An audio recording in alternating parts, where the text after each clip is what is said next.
5 menit kami persilakan. Baik, terima kasih banyak Pak Yai. Bismillahirrahmanirrahim. Assalamualaikum warahmatullahi wabarakatuh. Alhamdulillahirabbil alamin. Allahumma shalli ala Muhammad wa ala ali Muhammad. Bapak Ibu sekalian, saya 10 menit aja karena ada acara di rumah, banyak tamu, ada 150 orang. Jadi kita mesti kabur habis ini. Ketika Abdurrahman bin Auf hijrah dari Mekah ke Madinah, ini ngelanjutin ceritanya kayak Khalil nih, ceritanya kayak Khalil, lanjutin dah. Ketika Abdurrahman bin Auf pindah dari Mekah ke Madinah, nggak bawa apa-apa, padahal beliau adalah seorang pedagang yang sukses, yang hebat. Tapi sampai Madinah nggak punya apa-apa karena cuma bawa badan sama baju yang di badan doang, bener ya? Oleh Rasulullah SAW, Abdurrahman bin Auf dipersaudarakan dengan seorang dari kaum Ansor, yaitu Sa'ad bin Rabi. Apa kata Sa'ad bin Rabi kepada Abdurrahman bin Auf? Sa'ad bin Rabi mengatakan, ya Abdurrahman, ini saya punya harta, kita bagi dua dah. Ini ada rumah, bagi dua, satu buat saya, satu buat ente. Ini ada kendaraan, bagi dua, semua bagi dua. Bahkan waktu itu Sa'ad bin Rabi mengatakan, saya punya istri 2. Pilih yang mana dah? Ente boleh buat ente 1, benar gak? Jadi tingkat imannya Sa'ad bin Rabi model begitu. Dan tingkat imannya Abdurrahman bin Auf bukan kayak kita. Kalau kita dibilang begitu, kita bilang apa tuh? Alhamdulillah wa syukurillah, ente emang baik banget Sa'ad, benar gak? Tapi Abdurrahman bin Auf begitu itu mengatakan, ada yang tahu jawabannya? Gocap kalau bisa nih, angkat tangan, gocap kalau bisa. Abdurrahman bin Auf mengatakan, terima kasih banyak ya Sa'ad, mudah-mudahan Allah memberkahi keluargamu, mudah-mudahan Allah memberkahi hartamu. Tunjukkan aku di mana? Pasar. Gocap.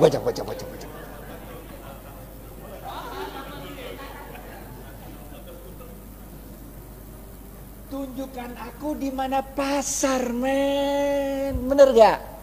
Harta mah insya Allah der, Allah yang ngatur rezeki. Yang penting lu usaha, bener gak?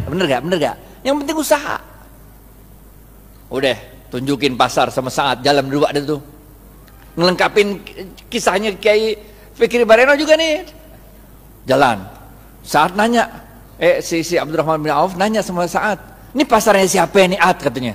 Orang Yahudi katanya. Di depan pasarnya ada tanah kosong. Ditanya lagi, Ad, ini tanah kosong punya siapa Ad katanya? Punya aneh kata Sa'ad. Udah Ad, kita jadiin pasar katanya. Bagaimana caranya? Udah tenang dah. Orang kalau jualan di pasarnya Yahudi itu suruh nyewa lapak. Lapak tuh sewa, bener gak? Sedangkan Abdurrahman bin Auf itu tanahnya Sa'ad bin Rabi dipatok-patok, dijadiin itu lapak-lapak, kan nyewa. Kaum muslimin silakan jualan aja di sini. Kalau untung bagi hasil. Ngerti gak? Lah itu kaum muhajirin yang pindah kan nggak punya harta yang dibawa, bener gak? Jadi kalau suruh bayar sewa kagak sanggup, bener gak? Jualan aja dulu, benar gak? Kalau untung bagi hasil, nih. Itu sebabnya ekonomi Madinah mulai tumbuh. Seorang sahabat waktu itu datang kepada Rasulullah SAW, ya Rasulullah, kami ini dagang untungnya kecil, sedangkan orang-orang Yahudi dagang untungnya besar, sama-sama di Madinah nih. Nabi kaget, kok bisa begitu? Barangnya sama katanya. Kok bisa orang Yahudi untungnya gede, kalian untungnya kecil? Para sahabat menjawab, kami kalau dagang ngikutin caramu berdagang ya Rasul. Rasul tambah kaget lagi lah. Bagaimana caranya? Kami kalau dagang jujur. Kalau orang mau beli 1 kilo, saya nggak ngurangin timbangan, tetap 1 kilo. Kalau mau beli 1 meter, tetap 1 meter, nggak ngurangin ukuran. Sedangkan orang Yahudi kalau dagang curang, ngurangin timbangan, ngurangin ukuran, makanya labanya untungnya gede, sedangkan kami untungnya kecil. Udah jujur belum tuh? Udah jujur kan? Apa kata Rasul? Cara kalian berdagang salah. Maukah aku beritahu bagaimana cara berdagang yang benar? Rasulullah SAW mengatakan, kalau ada orang mau beli, ente jangan kurangin, ente lebihin. Ngerti gak? Zaman saya kecil tuh, kalau orang jual kacang tuh, habis di sendok 2 biji, ditambahin dikit, biar anget. Ngerti gak? Kalau jual duku tuh, habis ditimbang, tambahin dikit, biar anget. Bener gak? Jual daging, potong tuh, habis itu tambahin dikit, biar anget. Tahu gak? Apa yang kejadian? Orang-orang yang biasa belanja di pasar Madinah, orang Yahudi, sekarang pindah ke tempatnya orang Muslim. Karena pertama, orang ngomong dari mulut ke mulut. Kalau belanja di pasarnya orang Islam aja enak, 1 kilonya berat. Kalau tempat orang Yahudi 1 kilo. Enakan pasar orang Islam kalau 1 kilonya Banyak kalau tempat orang Yahudi 1 kilonya dikit. Ini rahasia yang pertama. Rahasia yang kedua, tiap kali dia jualan kan berarti dia sodakoh. Ngelebihin, bener gak? Kalau sodakoh ente ngundang barokahnya Allah. Paham gak? Jadi Bapak Ibu sekalian, ini kita tarik 2 pelajaran penting. Yang pertama, kalau bisnis jangan curang. Ngapain bisnis curang? Bener gak? Kita orang Islam men, kalau ente orang Islam sholat tapi bisnis curang, enggak oke. Yang pertama nih, bisnis jangan curang, jangan ngurangin timbangan, jangan ngurangin hak pembeli. Yang kedua apa? Yang kedua, kalau bisnis itu banyakin sodakoh, ngejar barokah. Makanya kita diajarkan oleh Rasulullah SAW sebuah doa yang sangat terkenal. Ada yang tahu doanya? Doa mau makan, doa mau makan, doa mau makan, doa mau makan, doa mau makan. Woi gocap woi, ya bu. Allah barik lana, gocap.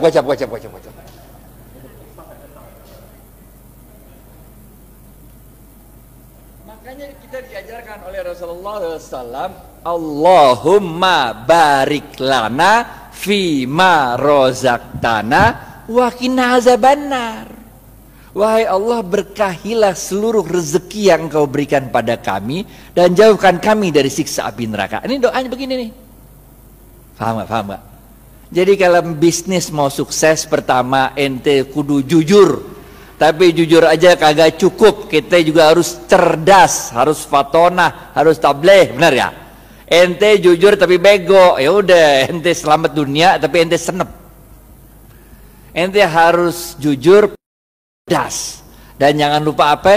Cari barokahnya Allah. Karena Rasulullah SAW mengatakan dalam sebuah hadis, bapak-bapak nggak ada yang nunjuk nih, gocap.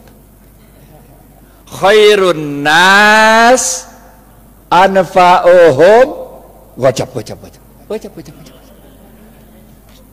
Ini dari Ustadz nih, halal thayyibah nih.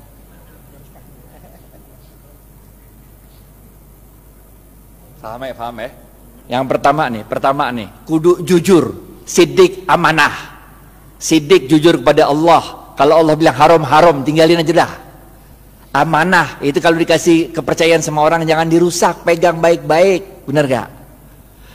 Selain jujur kita juga harus cerdas dalam membaca situasi, fatonah, cerdas dalam menyampaikan sesuatu, tabligh. Kagak cukup yang ini doa. Yang ketiga, benar gak? Jujur, cerdas. Yang ketiga, cari barokahnya Allah. Khairun nas anfa'uhum linnas. Sebaik-baik manusia adalah yang paling banyak memberi manfaat bagi manusia lain. Ngapain kaya sendirian, nggak asik walaupun halal. Ngerti gak? Nggak asik kaya halal tapi nggak nyebarin barokah, nggak asik.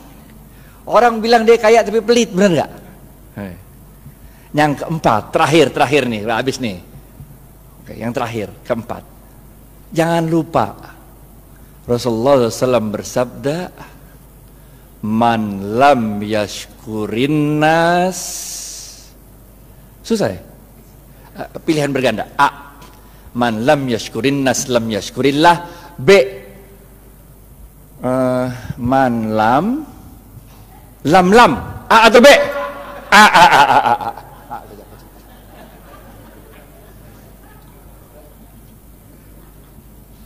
Ingat Bapak Ibu sekalian, kita ini bukan Rasul, bukan Nabi. Kalau Rasul sama Nabi ada masalah, doa dikit, Allah kirim pertolongan pakai malaikat. Ya kan? Nabi Musa, depan laut, belakang Fir'aun, masalah kan? Doa dikit, laut merah kebuka, jalan baik-baik dah, bener gak? Fir'aun ngikut dari belakang, doa lagi dikit, ketutup laut merah, mati Fir'aun, bener gak? Nabi Ibrahim dibakar hidup-hidup sama Namrud, doa dikit, berasa dingin tuh api, bener gak? Nabi. Lah kita ini manusia, Pak. Coba aja ibu pulang ntar, coba bakar tangan kalau nggak gosong, bener gak? Caranya Allah nolongin kita dengan menggerakkan makhluk-makhluknya untuk nolong kita. Itu sebabnya man lam yashkurin nas lam yashkurillah. Siapa-siapa yang tidak dapat berterima kasih pada manusia, pada hakikatnya dia tidak bersyukur kepada Allah. Nih nomor 4. Ente sukses bisnis, ente jangan merasa sukses itu karena diri ente. Tapi karena Allah menggerakkan makhluk-makhluknya supaya kita sukses. Emang bisa hidup sendirian?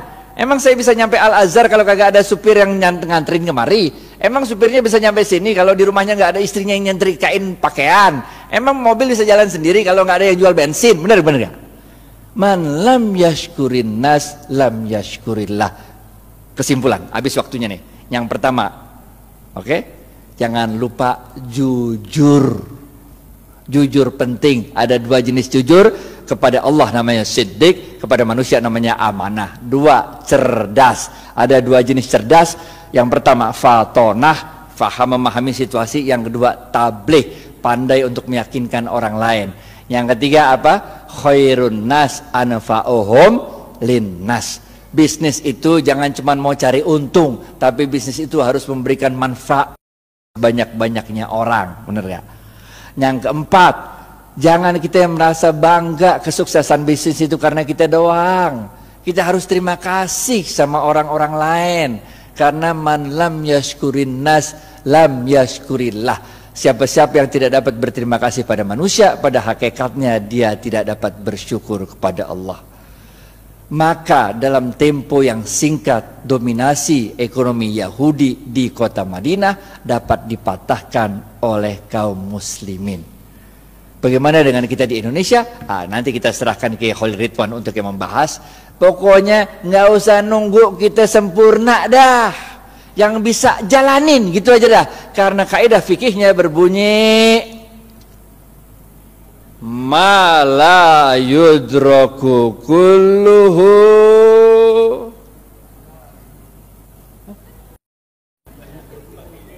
gocap.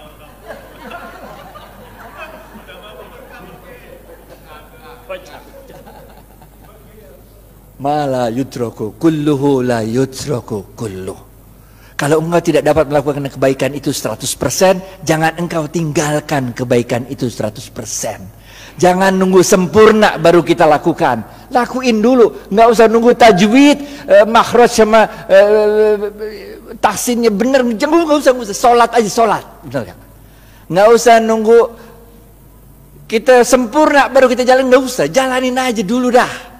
Karena dalam sebuah hadis qudsi Allah mengatakan, amalkan apa yang engkau ketahui, niscaya akan aku beritahu apa yang tidak engkau ketahui. Jalanin aja, jalanin. Karena barokah fil harokah. Barokah itu adanya dalam harokah, dalam pergerakan. Jalanin aja, kayak Siti Hajar lari dari Safa ke Marwah, bener gak? Itu kan lucu, coba dari Safa Marwah lari-lari 7 kali bolak-balik, kagak ada air, bener gak? Yang nemuin air siapa?